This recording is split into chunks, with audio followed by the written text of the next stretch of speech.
A graça e a paz do nosso Senhor e Salvador Jesus Cristo seja com todos. Amém? Os irmãos, as irmãs podem se assentar. Mateus capítulo 24, nós vamos ler a partir do versículo 1. Combinei com todo mundo, né? Eu falei, olha, Davi, toca música só sobre o final dos tempos. Né? Também falei com o Gustavo, vou trazer uma mensagem do final dos tempos.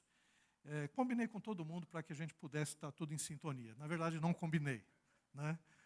O fato é que Deus foi dirigindo a gente de uma forma muito especial hoje. E espero que o Espírito Santo fale ao nosso coração, continue falando, porque através dos louvores Ele tem trabalhado em nossas vidas. Mateus capítulo 24, a partir do versículo 9. Na verdade, vamos ler desde o versículo 1, é melhor. Tendo Jesus saído do templo, ia se retirando quando se aproximaram dele os seus discípulos, para lhe mostrar as construções do templo. Ele, porém, lhes disse: Não vedes tudo isto? Em verdade vos digo que não ficará aqui pedra sobre pedra que não seja derribada. E no Monte das Oliveiras achava-se Jesus assentado, quando se aproximaram dele os discípulos. Em particular, e lhe pediram: Dize-nos quando sucederão estas coisas, e que sinal haverá da sua vinda e da consumação do século? E ele lhes respondeu: Vede que ninguém vos engane. Porque virão muitos em meu nome, dizendo: Eu sou o Cristo, e enganarão a muitos. E certamente ouvireis falar de guerras e rumores de guerras. Vede, não vos assusteis, porque é necessário assim acontecer, mas ainda não é o fim. Porquanto se levantará nação contra nação, reino contra reino, e haverá fomes e terremotos em vários lugares. Porém, tudo isso é o princípio das dores. Então, sereis atribulados e vos matarão. Sereis odiados de todas as nações por causa do meu nome. E nesse tempo muitos hão de se escandalizar, trair e odiar uns aos outros. Levantar-se-ão muitos falsos profetas e enganarão a muitos. E por se multiplicar a iniquidade, o amor se esfriará de quase todos. Aquele, porém, que perseverar até o fim, esse será salvo. E será pregado esse evangelho do reino por todo o mundo, para testemunho a todas as nações, e então virá o fim. Vamos orar. Pai querido, nós queremos te agradecer, Senhor, pela oportunidade de estarmos juntos aqui mais uma vez, Senhor, pregando a Tua palavra, Senhor, e tendo a oportunidade, junto com os meus irmãos, adorando o Teu santo nome, Senhor, e tendo encontros e reencontros, ó Pai, com todos. E, Pai amado, nós te pedimos que o Teu Espírito Santo, que habita no nosso coração, que está desde o momento que aqui entramos, Senhor, e antes dele, dirigindo as nossas vidas, que o Teu Espírito, Pai, fale ao nosso espírito, que a Tua palavra cumpra o objetivo pela qual foi enviada, que ela, Senhor, possa fazer divisão entre juntas e medulas, o espírito e a alma, que a Tua palavra, Senhor, venha nos dirigir de tal forma que nos console, nos edifique, nos exorte, que a Tua palavra, Senhor, venha de encontro, Pai, com as nossas dificuldades, com as nossas lutas, ó Pai, com as nossas dúvidas, para que possamos sair daqui, Senhor, abençoados. É o que nós te pedimos, é o que nós oramos, em nome de Jesus. Amém. Meus queridos irmãos e irmãs, vivemos dias angustiosos, parece que todos os sinais estão indicando que as dores de parto já começaram. Esse texto é um texto muito maravilhoso. O Senhor Jesus Cristo era mestre, é mestre, e ele, de uma forma muito didática, faz uma analogia toda especial. Ele faz uma analogia de uma mulher parturiente com o final dos tempos. Só Jesus mesmo, né, para ter esse tipo de pensamento. Ele diz o seguinte, que o final dos tempos é como se fosse uma mulher que está prestes a dar à luz. Existem aquelas dores, que são as dores de parto, ou as dores das contrações, melhor dizendo, que vão se intensificando à medida que o parto se aproxima. Hoje em dia, né, claro, as mulheres vão no hospital, tem anestesia, tem algumas pessoas até que dizem: ah, pastor, eu gostaria de viver nos tempos de Jesus. Eu falei, eu não, porque não tinha anestesia naquela época, né, não deveria ser fácil ir para o hospital, não tinha posto de saúde, não tinha SUS, não tinha nada, né? Mas não tinha anestesia naquela época. E por não ter anestesia, o parto era muito sentido, era parto natural. E havia as dores de parto, havia as contrações, e essas contrações, se avolumando, se assemelham aos tempos que nós estamos vivendo. Cada vez mais as situações ficam mais graves. Por quê? Porque está se aproximando o nascimento. Mas antes do nascimento vem as contrações, o parto em si, que tem a dor mais excruciante, é o momento mais rápido, mais dolorido do nascimento, e depois tem o nascimento. Então Jesus faz uma analogia perfeita, porque ao final dos tempos nós temos as coisas piorando gradativamente, depois nós temos um período que é de uma grande tribulação violenta sobre a terra, curta, mas intensa, onde todos aqueles elementos do Apocalipse, do capítulo 5 em diante, até o 18, se apresentam sobre a terra. E depois, vencida essa grande tribulação, nós temos Jesus Cristo, né, vindo com a sua igreja, reinando sobre a terra, estabelecendo o milênio. Então essa analogia de Cristo Jesus é muito boa para que a gente possa entender até o tempo em que nós estamos vivendo. Nós estamos numa época de guerras, de rumores de guerras, fome, sede, pestes, perseguição religiosa, que estão se intensificando. Aliás, as questões climáticas estão à nossa porta. Nós vemos com tristeza o aumento das inundações, das chuvas. Recentemente foi Ubatuba, foi Caraguatatuba, Ilhabela, né, que sofreu inundações. O pessoal da Bahia também sofreu uma inundação severa. E agora nós temos o problema no sul do país, que sofreram no ano passado e agora estão sofrendo uma grande inundação. E a pergunta que nós temos, evidentemente, qual é o sinal principal para discernirmos a vinda de Cristo Jesus? Existe muita confusão nesse meio. Existem muitas questões ditas.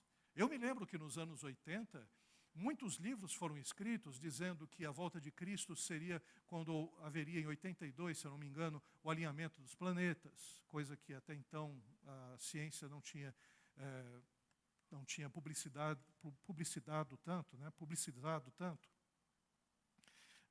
Também, alguns diziam, vai ser no ano 2000.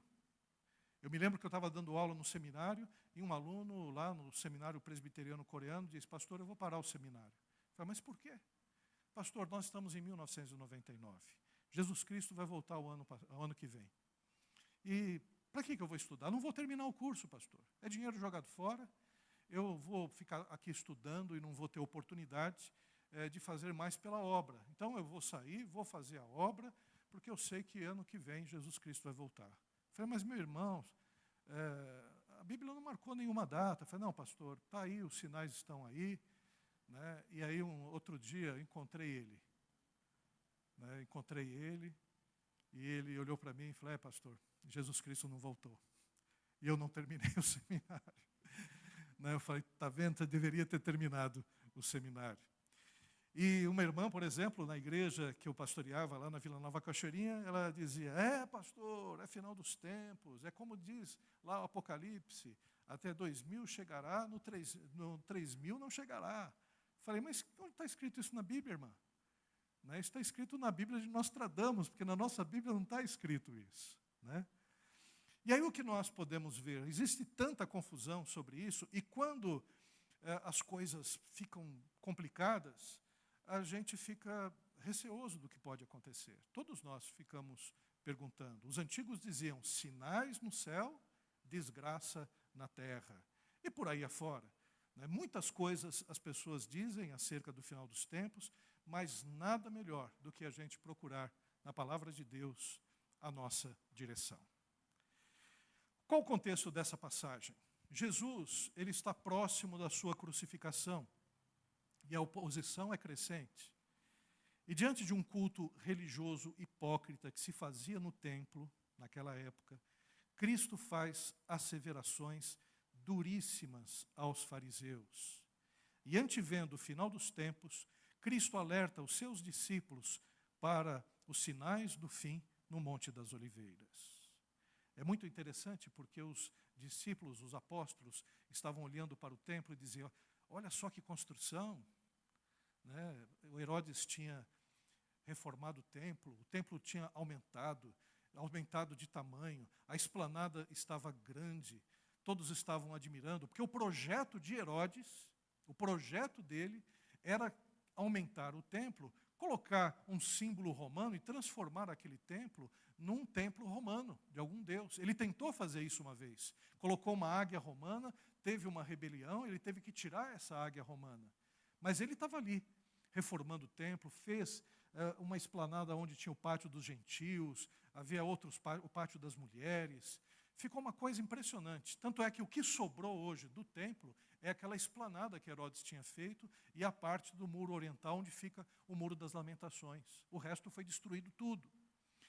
E Jesus Cristo, ele diz para os seus apóstolos, ele diz: olha, está vendo esse templo? Não ficará pedra sobre pedra. E eles ficaram assustados. E quando Jesus Cristo disse isso, era uma afirmação tão séria, mas tão séria, que quando Jesus foi preso, simplesmente um dos acusadores disse: olha, ele disse que ia destruir o templo, ia reconstruir em 3 dias. Porque era como se Jesus Cristo blasfemasse contra o templo de Jerusalém. E o Senhor Jesus Cristo, então, juntamente com os apóstolos, começa a explicar. E é interessante porque essa profecia a gente vê em 2 tempos. Porque o primeiro tempo diz respeito ao templo de Jerusalém, que seria destruído no ano 70 depois de Cristo. Os romanos, eles destruíram o templo de Jerusalém. Os exércitos de Tito entraram para acabar com uma rebelião dos zelotes e dos judeus de um modo geral, e alguns judeus entraram no templo e os soldados romanos começaram a jogar tochas dentro do templo para que as pessoas saíssem de dentro. Alguns saíram, outros morreram, e o próprio Tito, ele disse para que apagasse o fogo, porque ele não queria destruir o templo. Mas não teve jeito. A profecia se cumpriu. O templo de Jerusalém ruiu abaixo. Até hoje, nós vemos apenas parte da esplanada apenas, porque o templo todo ele foi destruído. Então Jesus Cristo traz uma profecia numa primeira parte dizendo: vai acontecer isso. Mas a pergunta dos apóstolos é interessante, porque a pergunta dos apóstolos foi a seguinte, nós podemos acompanhar aqui. Eles dizem assim, no versículo 3, na parte B: dize-nos quando sucederão essas coisas e que sinal haverá da tua vinda e da consumação do século. Então Jesus Cristo fala sobre a destruição do templo, mas o que ele diz agora rasga o tempo. Vai para o futuro. Jesus Cristo, ele abre, todo o véu do futuro para que eles pudessem entender aquilo que ia acontecer no final dos tempos, coisa que até agora não aconteceu nem com a gente não viu ainda o final dos tempos.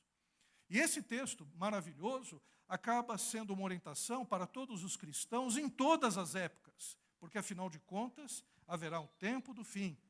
E esse tempo do fim, algumas características nós vamos ver. Primeiro aspecto que nós vemos aqui nesse texto que podemos destacar: nos tempos do fim, a perseguição religiosa será mais intensa. Foi aquilo que o Carlos apresentou com o vídeo das portas abertas. Nós estamos vendo cada vez mais perseguições em vários territórios principalmente da janela 1040. Alguns lugares em até que a perseguição era amena, não chegava às vias de fato, já está piorando. É o caso da Índia. A Índia era um país extremamente tolerante, porque na Índia tem Deus para tudo. E os cristãos estão sendo agora perseguidos na Índia por causa do nacionalismo indiano. E vemos na África todas essas questões. A Etiópia é um país cristão, mas a Etiópia, cada vez mais, tem avançado o islamismo e o radicalismo islâmico tem alcançado até os etíopes. Outros países da África estão sofrendo e sofrendo muito por causa do número de islâmicos que são radicais. Então a igreja cristã, ela nasceu sob a perseguição religiosa dos judeus. Vários judeus começaram a perseguir aos cristãos. O apóstolo Paulo era um judeu que perseguia os cristãos antes de se converter. E depois passou, por volta do ano 100, a ser perseguida pelos romanos. Ficou durante 300 anos sendo perseguida a igreja. E a igreja cresceu. Não deixou de avançar, não deixou de pregar o evangelho. Tertuliano dizia que o sangue dos mártires era a semente da fé. Toda vez que morria um mártir cristão, mais pessoas acreditavam na mensagem do evangelho. E aqui eu acho uma coisa muito interessante. Nós estamos falando aqui, oh meu Deus, pobre da igreja que é perseguida, essa igreja que está no Egito, por exemplo, a igreja copta, que esses homens que eram egípcios coptas, cristãos, todos eles foram mortos pelo exército islâmico. E a gente pensa, ó, pobre deles, o que vai ser deles? Eu quero dizer uma coisa, pelo que eu tenho visto dos missionários que estão lá e de vários pastores. A igreja mais viva que existe na face da terra é a igreja sob perseguição. É a igreja que mais ora. É a igreja que tem um testemunho mais fiel. É uma igreja mais avivada, de pessoas que não têm medo de perder a sua vida pelo evangelho de Cristo. São pessoas que estão a todo instante sendo observados por polícias, por militares, por radicais, que estão ali, né, querendo impedir o desenvolvimento da mensagem do Evangelho, mas a palavra de Deus disse que todas as nações vão ouvir o Evangelho e haverá o fim. Então, o fato é que nós precisamos até pensar em nós mesmos. Que igreja que nós temos?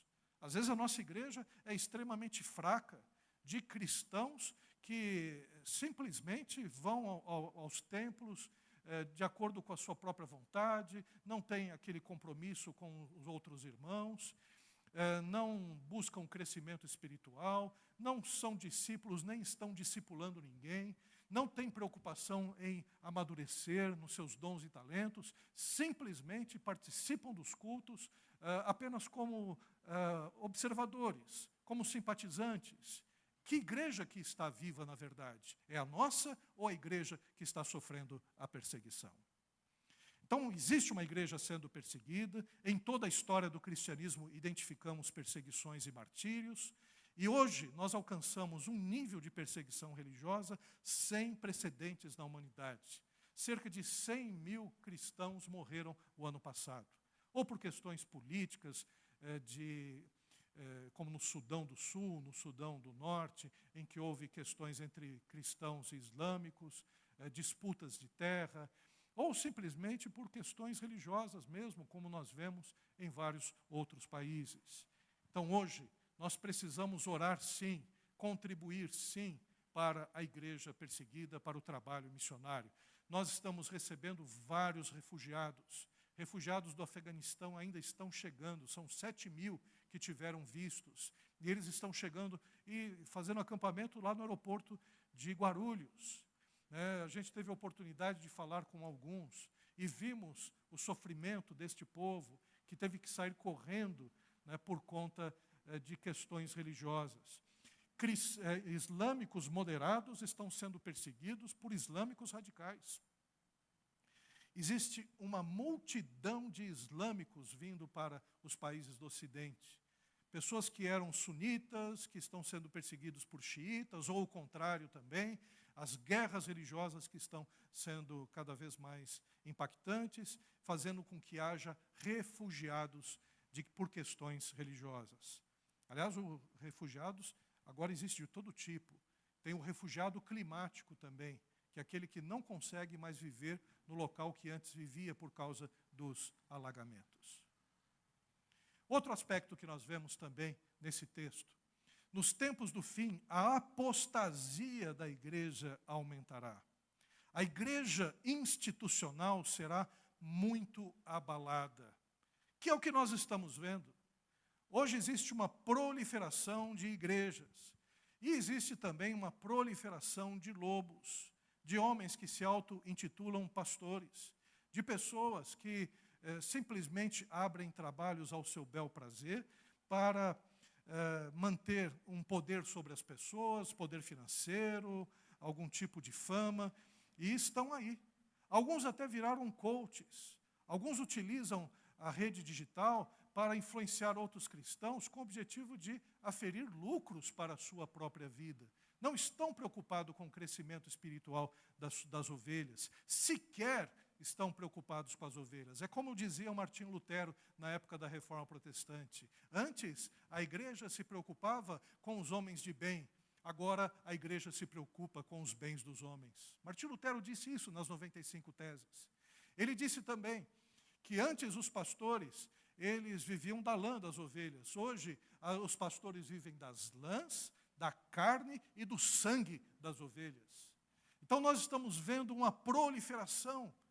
Todos os dias nós temos notícias de pastores que simplesmente se mostraram perversamente a sua face de pessoas que não eram, na verdade, comprometidas com o seu reino. Sequer conheciam a palavra, sequer pregavam a palavra decentemente. Apenas se aproveitavam do jargão de ser pastor ou de dizer que abriu uma igreja para oferir algum tipo de vantagem.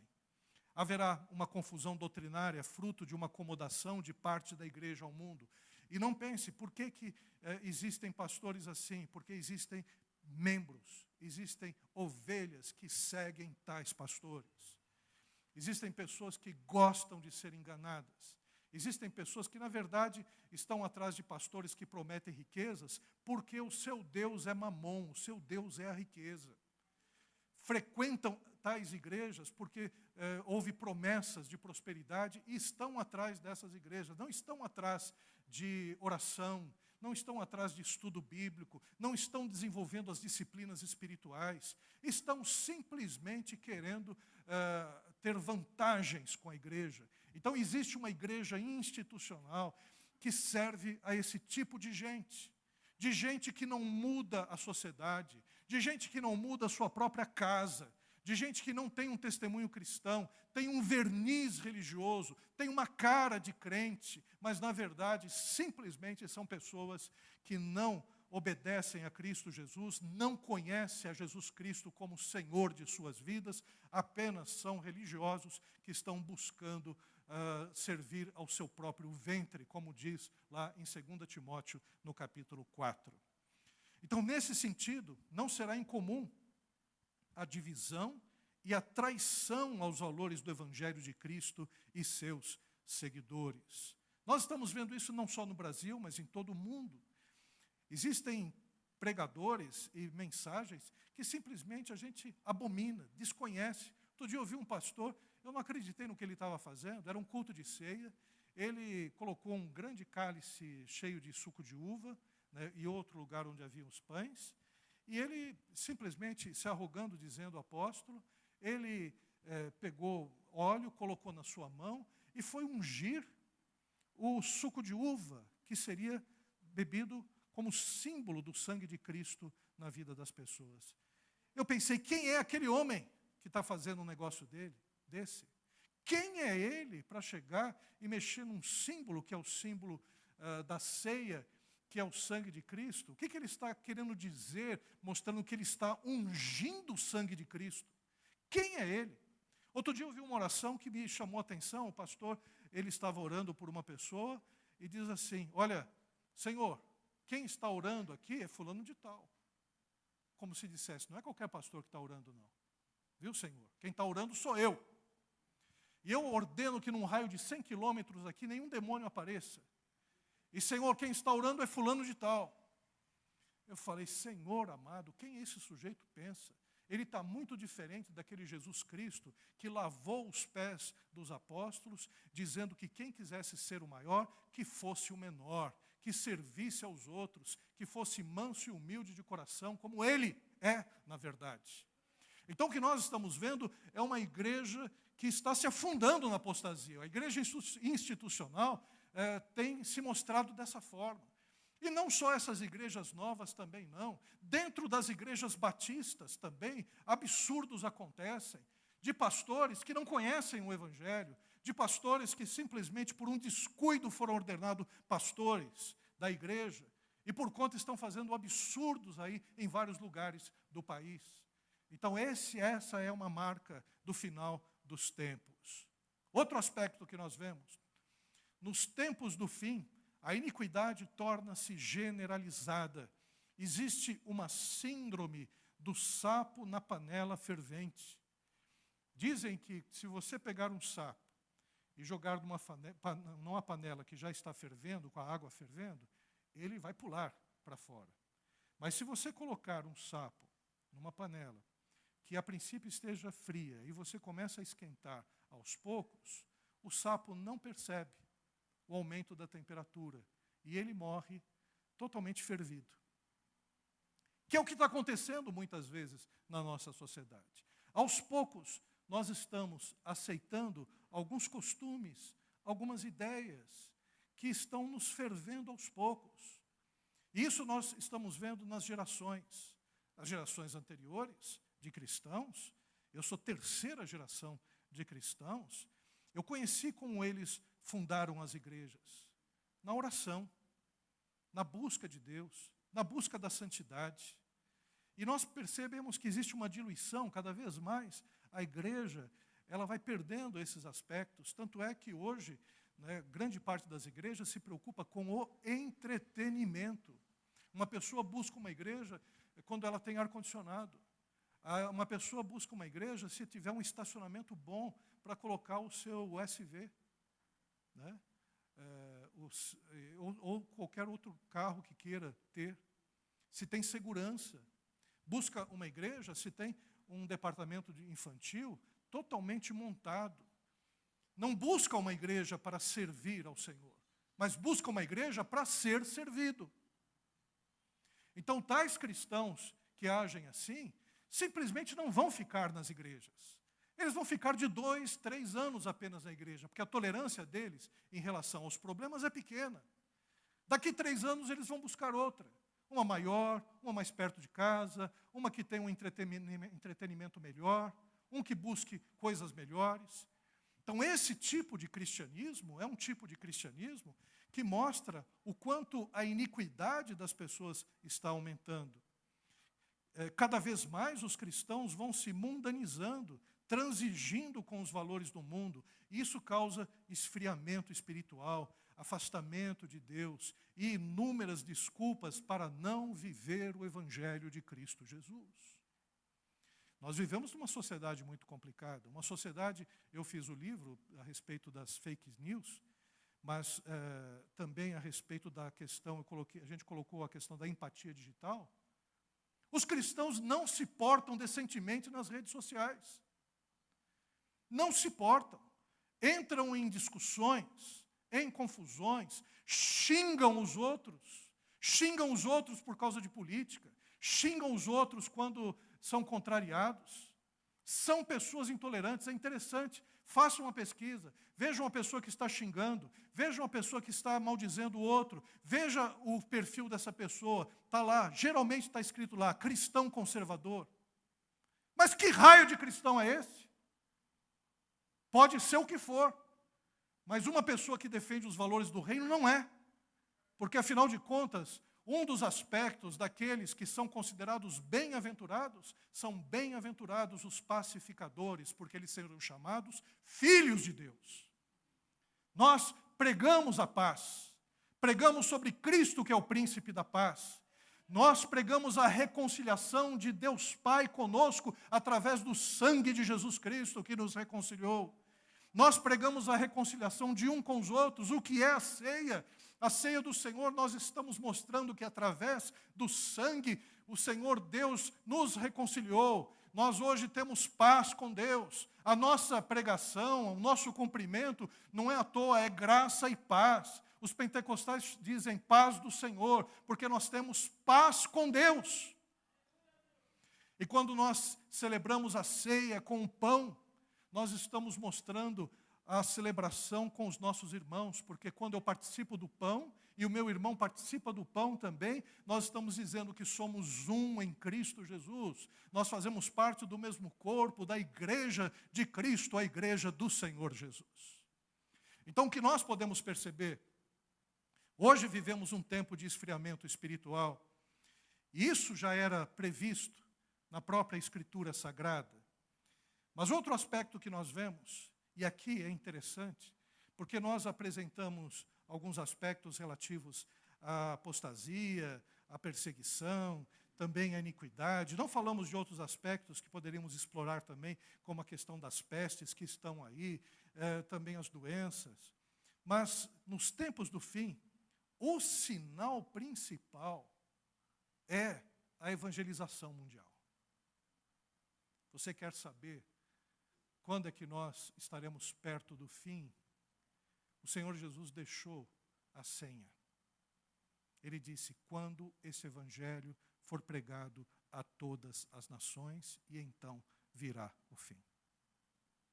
Aqui é uma chave poderosíssima para a igreja do Senhor. Porque a igreja do Senhor, ela é uma igreja missional. A igreja do Senhor é uma igreja em missão. É uma igreja que está servindo a humanidade. Uma igreja que está pregando o evangelho do reino de Cristo Jesus a todos os lugares. Então, quando nós olhamos para as contrações, olhamos para o sul, por exemplo, as enchentes, as inundações, terremotos, inundações e tudo mais, a gente pensa, está chegando o fim. Será que agora? Não é. Não é. A gente olha para a iniquidade, a gente está dizendo, olha, a iniquidade está aumentando. São mais de 60 mil assassinatos no Brasil. Nós temos medo de sair às ruas, nas grandes cidades. Olha, está aumentando, as coisas estão piorando. Existem guerras, guerra na Rússia, guerra lá em Israel, que é o local onde o evangelho foi pregado. E a gente diz, acho que agora é o fim. Não, não é. Não é. Aí a gente pode pensar, não, então estamos chegando próximo do fim, justamente por causa das pestes. Olha só o que aconteceu com a epidemia da dengue, ou a anterior, a epidemia do Covid. A gente pode pensar, estamos chegando no fim. Não, não estamos. Porque o sinal do fim é a evangelização das nações. Esse é o sinal do fim. E aqui Jesus Cristo, ele está chamando a atenção para aquilo que interessa.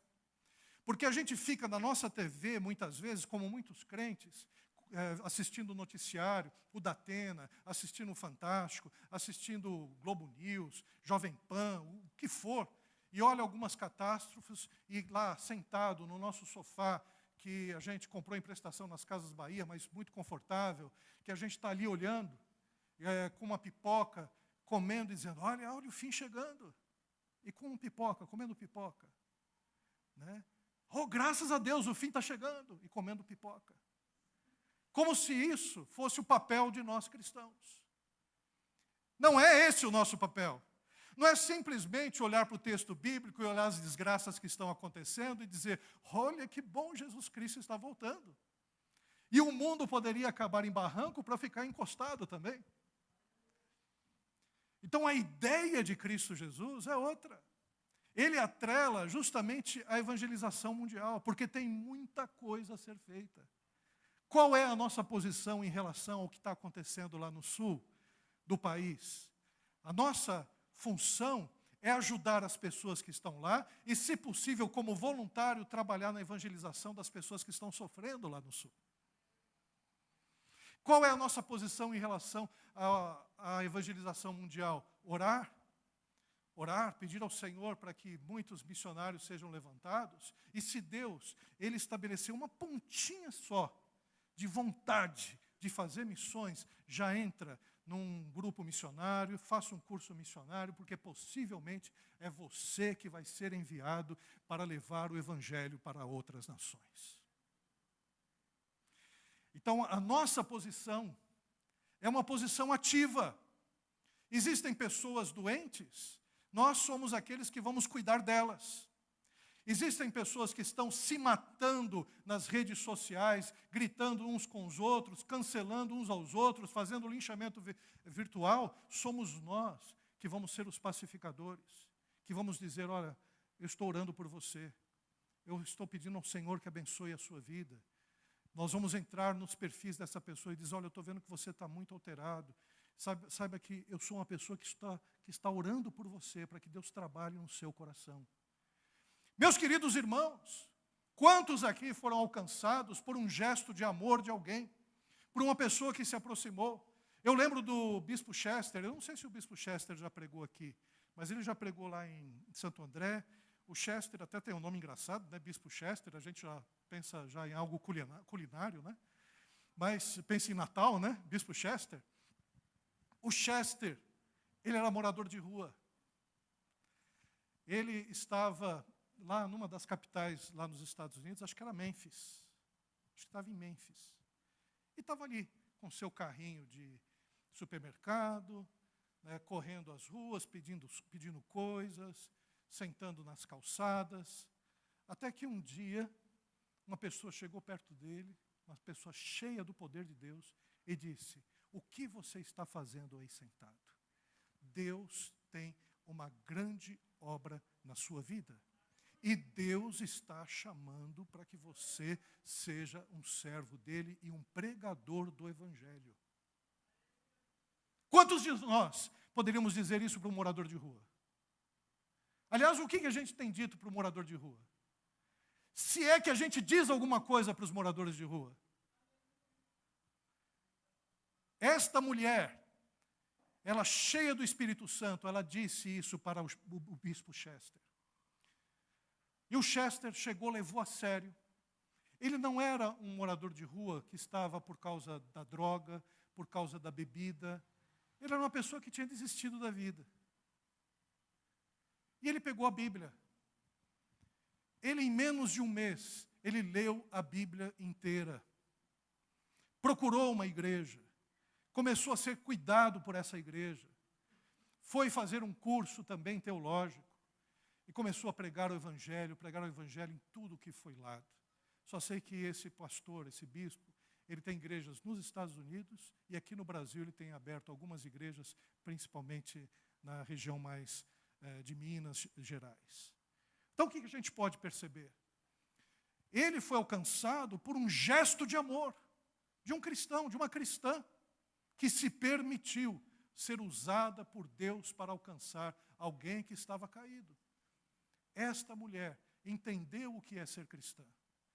Ela entendeu que a vida cristã é uma vida em que nós recebemos de Deus, de graça, e de graça nós também passamos aos outros. A salvação nós recebemos de graça, e por isso também nós queremos que as pessoas participem dessa graça de Deus em suas vidas. Então, algo precisa ser pensado por nós.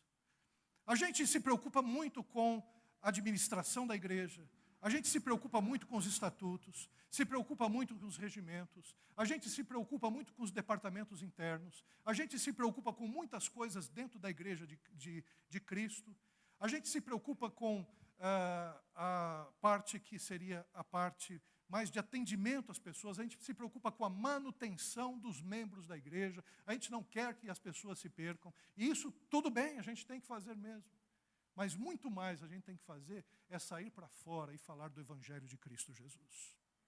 De entender que a igreja não se restringe a pessoas que ficam de domingo a domingo, sentadas nas cadeiras, sem servir ao Senhor e viver o Evangelho de Cristo. Porque se a gente não fizer isso, se a gente não fizer o trabalho pela qual Deus nos mandou fazer, a gente apenas vai ser gente que cuida na gestão de conflitos.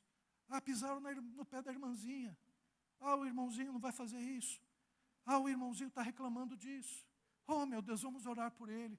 Tadinho dessa ovelha perdida que saiu porque não consegue olhar para a cara do pastor. E fica na gestão de conflitos. E os conflitos vão acabando com a gente. Porque são as picuinhas aqui, as picuinhas ali, os problemas. Porque isso. Tem gente que gosta de ir na igreja para procurar problemas.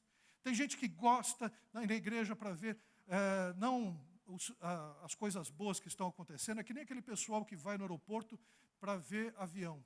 Eles não querem ver o avião decolar, eles querem ver o avião cair. É o pessoal que ia lá em Interlagos também para ver batida de automóvel. Então tem alguns crentes que estão lá para ver os erros do louvor, para ver quem chegou atrasado na igreja, para ver justamente se a pregação foi boa ou não. É aquele crente que, se pudesse, ao final do culto, ele colocava uma placa assim: a pregação foi 2,5 hoje. Eu vi isso, irmão. Eu não estou exagerando, irmãos. Pelo amor de Deus, entendam isso. Pode parecer um exagero, mas não é. Um dia eu estava numa igreja e um pregador trouxe uma mensagem. E eu fui muito abençoado por essa mensagem. E um senhor que estava do meu lado, ele chegou e disse: Maurício, você viu a mensagem? Eu falei: vi, que mensagem boa. Ele disse: olha, o pregador cometeu 3 erros de português.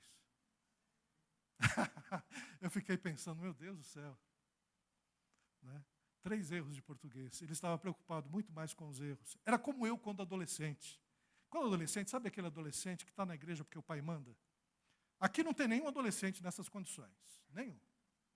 Né? Mas eu era um adolescente que, durante um período da minha vida, ia na igreja porque o pai obrigava. E aí o que eu fazia? Era uma igreja pentecostal. E os pastores, às vezes tinha um pastor que era, o nome dele acho que era Epaminondas. E ele falava muitos aleluias no meio da pregação. Então eu, que não prestava, me juntava com outros adolescentes que não prestavam, e a gente ficava fazendo uma aposta, dizendo: ele vai falar 30 aleluias na pregação. Ou dizendo: não, vai falar 20. E a gente ficava contando os aleluias da pregação. Graças a Deus, Deus me salvou, viu, gente? Eu não era coisa boa, não. Eu não era coisa boa. Então, o que nós podemos perceber? Nos tempos do fim, o evangelho será pregado às nações, alcançando povos que não conhecem a Jesus Cristo. Por que está havendo uma multidão de pessoas refugiadas no mundo inteiro? Isso é para a gente chegar e dizer: olha, está acontecendo o final dos tempos? Não, isso é para a gente simplesmente olhar e dizer: eu vou pregar para essa gente. Porque essa gente vai voltar para a sua terra, vai voltar salva e vai levar o evangelho para o seu povo. Na janela 1040, encontram-se a maioria das nações não alcançadas. Existem cerca de 2 bilhões de cristãos e ainda 5, na verdade 6, porque são 8 bilhões agora de pessoas. Eu fiquei surpreso quando vi que a Índia passou a China em número de pessoas. Está para mais de 1 bilhão e 300 mil pessoas, enquanto que a Índia é 1 milhão e 200. 1 bilhão e 200. É muita gente. E o que nós precisamos fazer, e eu quero encerrar aqui. A Bíblia aponta para dias trabalhosos, e vão continuar trabalhosos. A resposta da igreja deve ser maior envolvimento com a sua missão no mundo. Jesus deu a dica. O que Jesus Cristo fez? Nós somos discípulos de Cristo. O que ele fez aqui no seu ministério? Curou os doentes, levou libertação aos cativos, pregou o evangelho a todos e pregou o evangelho aos pobres. Lucas fala aos pobres. Foi o que Jesus fez. Essa é a nossa agenda. Nossa agenda não é apenas trabalhar, é trabalhar. Claro que nós temos os nossos serviços, as nossas formações, os nossos cursos, a nossa família, mas a nossa agenda é levar a salvação a todos. É a agenda de Cristo. Precisamos de uma igreja avivada para resistir até o fim diante de um quadro tão desfavorável. Porque pessoas que buscam só o entretenimento não vão fazer parte da igreja de Cristo do final dos tempos. São pessoas que vão desistir no meio do caminho. São pessoas que simplesmente não estão na igreja por causa de Cristo. Estão na igreja simplesmente para que se resolva as suas pendências. Não são cristãos cristocêntricos. Na verdade, são cristãos antropocêntricos, que quando cantam no louvor, preferem as músicas que dizem respeito ao seu sofrimento, aos seus problemas, às suas dificuldades. e não aquelas músicas que exaltam o nome de Cristo Jesus, como nós exaltamos aqui à frente. Uma igreja que prega entretenimento para crentes, ela precisa cada vez mais dar entretenimento para que as pessoas fiquem. Agora tem uma boa notícia. Uma igreja que prega a salvação de Cristo Jesus, que prega uma vida comprometida com os valores do reino de Deus, as pessoas que ouvem e as pessoas que vêm buscando isso, elas ficarão. E outras pessoas também buscarão isso e estarão comprometidas com a mensagem do reino de Deus. Como está a sua vida? Esta é a pergunta que eu faço para mim, irmãos. Eu sou um pastor de terceira geração e confesso que às vezes fico envergonhado com algumas coisas que acontecem na minha geração. Aliás, basta uma geração para que o evangelho fracasse numa nação. Ele vai crescer noutra, porque o vento sopra onde quer. Mas basta uma geração de pais que não valorizem a igreja de Cristo. Os seus filhos não valorizarão a igreja do Senhor. É só uma geração. Se esta geração, a nossa geração, for uma geração firme nos valores do reino de Deus, nós estamos preparando a próxima geração para que ela se mantenha firme também no caminho do Senhor. Que assim seja nas nossas vidas, que assim seja em nossos corações. Vamos orar? Vamos ficar em pé nesse momento?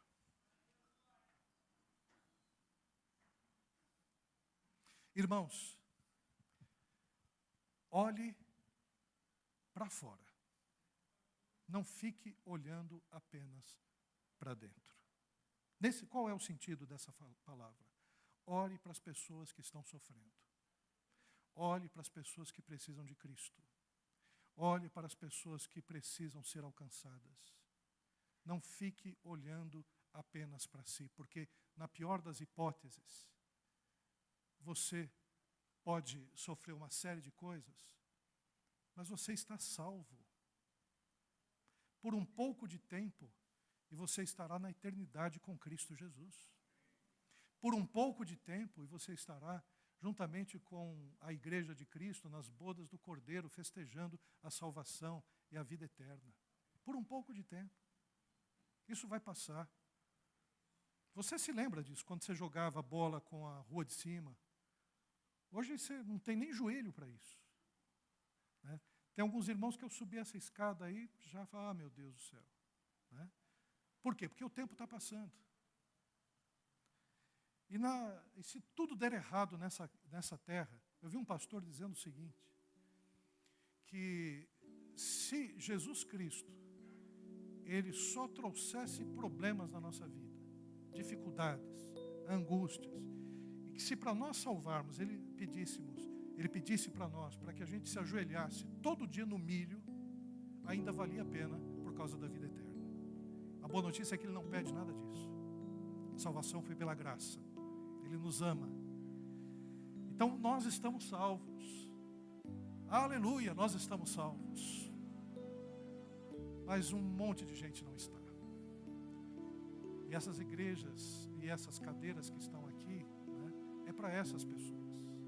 Essa igreja foi construída, esse templo foi construído para que mais pessoas fizessem parte da igreja de Cristo Jesus. Para que essa igreja fosse um farol do reino de Deus aqui nessa comunidade. Quando aqui eu cheguei, a igreja aí da frente estava, acho que ensaiando louvor. E eu falei para o irmão que estava à frente, o diácono que estava à frente, vai ter um tempo em que o louvor de lá vai ser cantado junto com o louvor de cá, vai ser lá no céu. E que não haverá essas separações de ruas, de avenidas, né, de espaços, de denominações. Eu louvo de um jeito, você louva do outro. Não haverá mais isso. Mas enquanto nós estivermos aqui, vamos buscar aquelas pessoas que Cristo Jesus, Ele há de salvar. Vamos buscar essas pessoas que Jesus Cristo já elegeu, já conhece quem são, e que vão ser alcançadas por intermédio da minha vida e da tua vida. São pessoas pessoas que lá no céu a gente vai se alegrar, dizendo, né, como naquela canção de Asaf, quando ele chegar lá no céu, né, ele vai ver uma multidão de irmãos e ele vai dizer: como é que você chegou aqui? E a resposta foi graça, irmão, foi graça, superabundante graça. Foi pelo sangue de Jesus Cristo, foi pela morte do meu Senhor que nós chegamos aqui. Aleluia. Vamos orar, vamos agradecer a Deus por tudo isso. Pai querido, quero te agradecer, Senhor, porque aqui estamos, ó Pai. Estamos salvos em Cristo Jesus. Temos a vida eterna, Senhor. Em breve, Senhor, estaremos contigo, Pai. Senhor, nós não éramos dignos, ó Pai, mas o Teu Espírito, Senhor, a Tua palavra, Senhor, foram pregados para nós, ó Pai. E por isso hoje nós estamos aqui, Senhor, salvos em Cristo Jesus. E agora, Pai, eu quero te pedir, trabalhe em nossos corações, nas nossas vocações, que a gente possa olhar para as pessoas de fora, Senhor, que a gente possa ter, Senhor, ó Pai, um espírito de reconciliação, que nós possamos, Senhor, ser instrumentos da Tua graça e do Teu amor. Faz isso, Pai, faz isso na minha vida, Senhor, faz isso na vida dos irmãos, faz isso nessa geração, ó Pai, e que a gente possa, Senhor, passar por essas contrações, Senhor, e chegar até aquele momento, Senhor, o momento do fim, em que o Evangelho for pregado a todas as nações, e ver, Senhor, ó Pai, a igreja sendo arrebatada para a honra e glória do Teu santo nome. Faz isso, Senhor, na minha vida, faz isso na vida dos meus irmãos, é o que eu te peço, em nome de Jesus. Amém, Jesus.